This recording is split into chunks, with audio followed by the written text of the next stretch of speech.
Bora lá, nação, analisar nesse momento os dirigentes do Flamengo falando sobre o sorteio da Copa do Brasil e os novos reforços que podem chegar no Flamengo nesse segundo semestre, nessa janela de transferência. Vamos aqui analisar nesse momento. Já chega deixando o like. Se você não é inscrito no canal, convido você a fazer parte, se inscrevendo no canal Meu Mengão React, porque aqui é notícias e informações do Flamengo, tá bom? Créditos, canal ESPN, link na descrição. Vamos analisar nesse momento, então. O mais importante para nós é cuidar daquilo que está sob nosso controle, são os treinos no dia a dia, preparar a equipe, focar no jogo quando chegar a hora, né? Agora a gente tem que pensar no América Mineiro pelo Campeonato Brasileiro e depois focar no jogo com o Grêmio lá em Porto Alegre e dar o primeiro passo aí na briga pela classificação. Se passar, prefere pegar novamente o Corinthians ou o São Paulo do Dorival, né? Não, acho que Copa do Brasil é um torneio duríssimo. A gente vem pegando no ano passado, nesse ano aí, em todos os anos, adversários muito duros. Quem chegou na semifinal é porque está qualificado, merece estar ali. E quem chegar na final, mais ainda. Então não dá de jeito nenhum para escolher adversário. O que tem que de novo fazer é cuidar do que está no nosso controle. Spindle, o que também está sob o controle de vocês é essa busca por reforços, né? Na coletiva de ontem, o São Paulo falou sobre esse tema. E eu queria saber com você como é que está a situação do Claudinho. Vocês, de fato, têm planejamento de viajar para a Rússia para tentar conversar com o Zenit? Como é que está isso? Olha, não tem nada planejado ainda a respeito de viagem. As conversas seguem. De novo, uma negociação muito difícil, um atleta muito qualificado, que joga num clube importante, importante financeiramente também, campeão russo, acabou de ganhar a Supercopa, então é uma negociação que é extremamente difícil, mas todos os atletas que o Flamengo busca sempre a cada janela para qualificar o elenco, são negociações que são complicadas, algumas tomam mais tempo, outras tomam menos tempo. A gente julga que é muito difícil, mas espera que possa ter um desfecho positivo no final. Bruno, para a torcida do Flamengo entender, o mercado ainda continua aberto até agosto, início de agosto. O Flamengo procura quantos reforços e, no caso da colega perguntou, Claudinho, é Claudinho ou De La Cruz? Ou é só um dos dois, ou pode vir os dois, e com o River campeão, acabou agora o campeonato para eles, pode ajudar essa negociação, ou vocês estão debruçados no Claudinho, se não der certo é que partem para o De La Cruz, ou uma negociação não tem nada a ver com a outra, por favor? Bom, essas são avaliações internas do clube, questões de detalhes específicos da janela, a gente procura manter internamente para não abrir a estratégia com quem o Flamengo está negociando e prejudicar o Flamengo na mesa. O que eu posso dizer, obviamente, que o De La Cruz e o Claudinho são dois atletas que interessam ao clube, mas que são negociações extremamente difíceis, como o torcedor e todos já sabem. A gente vai fazer o possível para que eles possam estar aqui. Mas tem espaço para os dois ou seria um ou outro? Pelo peso, inclusive, dos valores financeiros. Essa é uma coisa que a gente tem que avaliar dia a dia conforme as negociações evoluem. Mais uma pergunta que o São Paulo falou ontem sobre a necessidade da contratação de um volante, especialmente agora com a saída do Arturo Vidal. O Braz já falou que o Wendel não está nos planos, não pretende fazer contato pelo jogador. Quantos jogadores da posição no momento estão na mira do Flamengo aí, que vocês estudam aí nesses últimos tempos?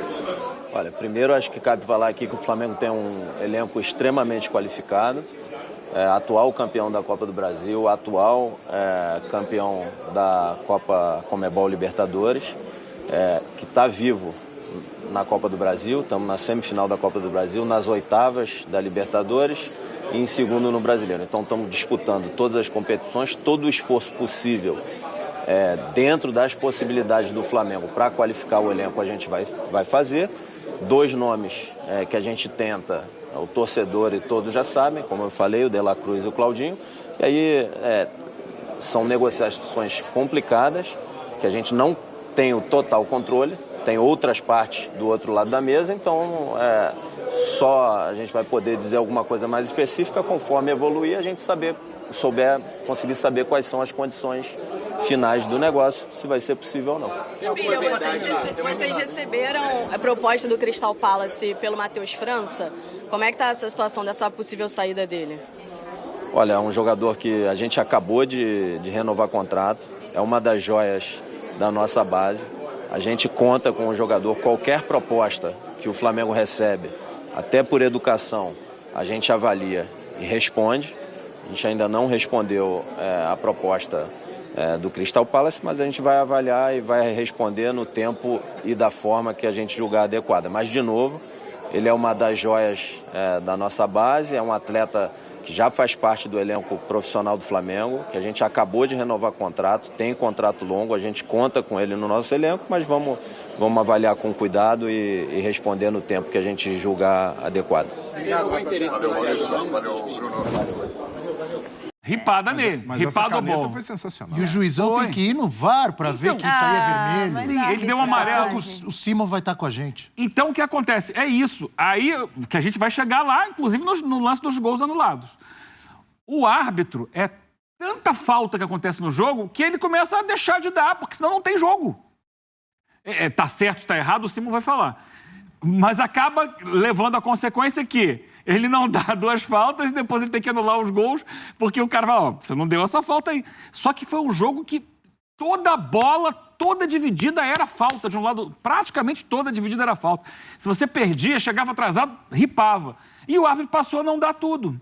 Talvez ele tenha perdido um pouco o pulso do jogo nisso. E o que ele deu de cartão amarelo nesse jogo... Mas se ele dá todas as faltas, não tem jogo. Não tem. Porque os times foram para campo para não deixar não deixar o outro jogar. O Fluminense aconteceu fez isso. 25 faltas, o Flamengo fez 20. Então foi um jogo... Isso que ele marcou. Bastante Não é curioso? faltoso. São 2 técnicos que a visão, a grosso modo, de quase todo mundo, é 2 técnicos que gostam de jogar. E são 2 times técnicos, de qualidade individual. Mas ali é disputa, a rivalidade. Mas apesar disso, teve futebol também. Então, no primeiro tempo, o Flamengo se impôs, o Flamengo conseguiu novamente neutralizar o Fluminense. Então, foi um jogo, por mais que com poucas oportunidades claras no primeiro tempo, um jogo de superioridade do Flamengo. No segundo tempo, não só pela a mexida que o Diniz faz é relevante. Você coloca o Lelê no lugar de um volante como o Martinelli, muda a característica do time. O Fluminense passa a investir num jogo mais direto. Se todo mundo cobrava do Diniz, tem de parar com a saidinha, não pode ficar só ali. O Diniz hoje tem uma variação muito evidente, que é, sobretudo quando tem o Lelê, é um jogo mais direto, um jogo mais de velocidade, não elabora muito, já busca ali tentar 1 contra 1 do Lelê, em que ele é muito forte fisicamente. Então, o Fluminense conseguiu essa variação e usou muito bem no segundo tempo. O São Paulo disse que foi surpreendido, mas o Fluminense já tinha utilizado essa estratégia antes.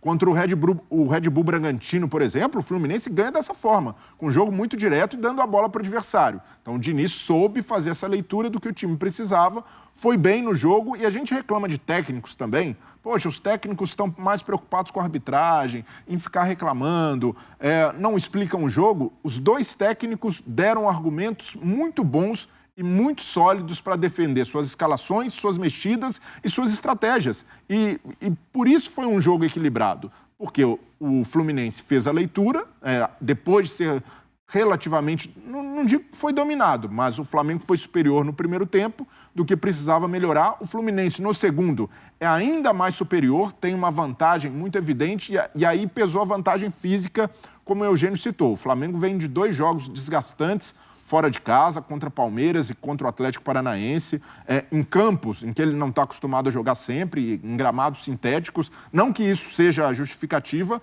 mas foram jogos em que o Flamengo sentiu a parte física e no segundo tempo, por não ter jogadores, até mesmo como o Pedro, para entrar ali, dar um outro peso no ataque, o Ayrton Lucas pelo lado esquerdo, para dar mais velocidade, mais intensidade.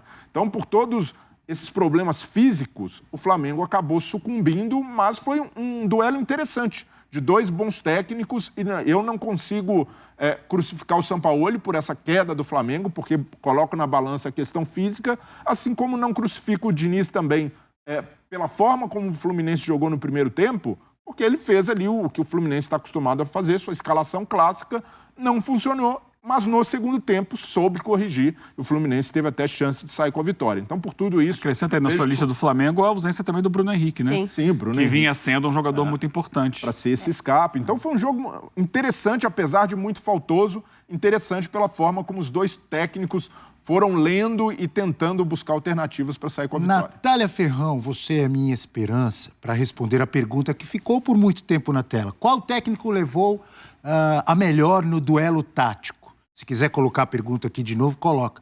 Porque as análises de Breler e de Eugênio, maravilhosas como sempre, mas fugiram da pergunta, como o senhor Rafael Prates costuma fazer. Mas você, Natália... Eu também fiz essa pergunta. Mas Qual técnico levou a melhor no duelo tático? Eu vi elogios para os dois lados. O senhor Breler dizendo, eu não condeno o Diniz, eu não condeno o Sampaoli. E ninguém falou, Natália. Você também vai fugir? Eu vou homenagear o nosso querido amigo Rafael Prates e vou falar que deu empate aí. Tá de brincadeira. Porque, de fato, eu volto ontem... de férias depois de 15 dias e vejo um monte de gente em cima do muro, é isso? Porque ontem nós tivemos 2 tempos distintos, né? Um de cada time, mas de muito futebol. Só não foi melhor porque a arbitragem não deixou. A arbitragem foi ruim ontem. E porque não teve gol. Mas se tivesse terminado 1-1, teria sido justo, porque as duas equipes criaram, tiveram produção. E é um confronto que pode voltar a aparecer na Libertadores, se os dois times passarem nas fases, né? As quartas de final pode ter um Fla-Flu de novo. Se já foi faltoso assim no brasileiro, imagina em quartas de final. Libertadores que é mais liberado a Tivemos já a final do Campeonato Carioca, o Fluminense levou a melhor. Copa do Brasil. A Copa do Brasil, o Flamengo levou a melhor. E pode vir a acontecer. Ainda tem o retorno do Campeonato Brasileiro. Mas o Sampaoli, dentro das características que ele pensa de futebol, no primeiro tempo funcionou demais. E o Diniz, pela primeira leitura, foi a do Sampaoli, que conseguiu ali dificultar muito o jogo do Diniz. E no segundo tempo, o Diniz, com todos os méritos, faz a leitura certa, faz a modificação certa e consegue produzir mais. O Matheus Cunha foi um dos grandes destaques na segunda etapa, né? O Fábio foi na primeira. Então, acho que um confronto equilibrado. O empate não ficou ruim, fica bom pro Botafogo, né? Para os times fica ruim, óbvio, que desgarra um pouco ali da liderança do campeonato. Falando nisso, você perguntou, a camisa era em homenagem a quem? A roupa? Ao líder Botafogo. Mas é líder, né? Sobrando com 12 pontos, a gente está hoje de Botafogo. Mas foi um confronto muito equilibrado, taticamente pensando, a leitura dos técnicos. Os meninos trazem muito bem as ausências que tem pelo lado do Flamengo. É um Fluminense tentando se reencontrar ali. Tem jogadores estreando, né? Então, a gente tem grandes elementos. Essa é uma questão importante, né? O Léo Fernandes, que entrou bem no jogo. É um jogador de muita qualidade técnica. Não mostrou ainda tudo que pode, até não teve tempo para isso. Sim. Mas ele pode qualificar muito o meio-campo do Fluminense. E do outro lado, não foi a estreia, entrou de novo o Alan. Sim. Acho que o Alan vai ganhar espaço no time do Flamengo. E talvez ele já pudesse ontem ter começado, não sei como, a questão física, né? O Alan, para mim, é questão de tempo. Só adaptação física. Ele tem... Quanto tempo ele vai estar pronto para jogar por 90 minutos? No lugar de quem? Tem mais bola que o Thiago Maia. Thiago Maia. Assim, eu sou contra defenestrar o jogador, não serve mais. O Thiago Maia não faz uma grande temporada. Mas é bom no jogador. ano passado jogou mais. Mas a gente sabe que tem potencial. Mas é um jogador Tá ali, não é para afastar, também. Não, é para usar. Mas o Alan tem mais bola que ele. Sim. Dá melhor qualidade na saída de bola do Flamengo. Mais agilidade na marcação mais agilidade, também. Ele pode avançar um pouco mais, jogar como segundo ou primeiro volante. Ele tem uma variação que o Thiago Maia hoje não dá a esse Flamengo. Então, essas novidades aí, talvez, se por acaso vier a acontecer esse duelo, que seria sensacional, nas quartas de final da Libertadores, esses jogadores podem, a essa altura, já estar... Sim. Os dois estarem assumindo papéis de mais destaque nas suas equipes. Lembrando que as oitavas de final da Libertadores da América, você acompanha conosco aqui nos canais ESPN e Star Plus, começam no início de agosto. Primeira semana, dia 2 e 3 e a volta dia 10 e 11. Dia 1º de agosto... 2, 3 e 4. 2, 3 e 4. Natália Ferrão, dia 1º de agosto, no estádio Diego Armando Maradona, teremos Argentino Juniors... La Paternal. Dia 2, não? Dia 1º, eu tô vendo aqui. Primeiro, então terça-feira, dia 1º de agosto. 1, 2 e 3, tá certo. No estádio Diego Armando Maradona, Argentino Juniors e Fluminense. Dia 3 de agosto, no Maracanã, Flamengo e Olímpia. Porque o Flamengo foi segundo colocado no seu grupo. Palmeiras. Então o Flamengo, começa jogando em casa e decide depois em Assunção, no Paraguai.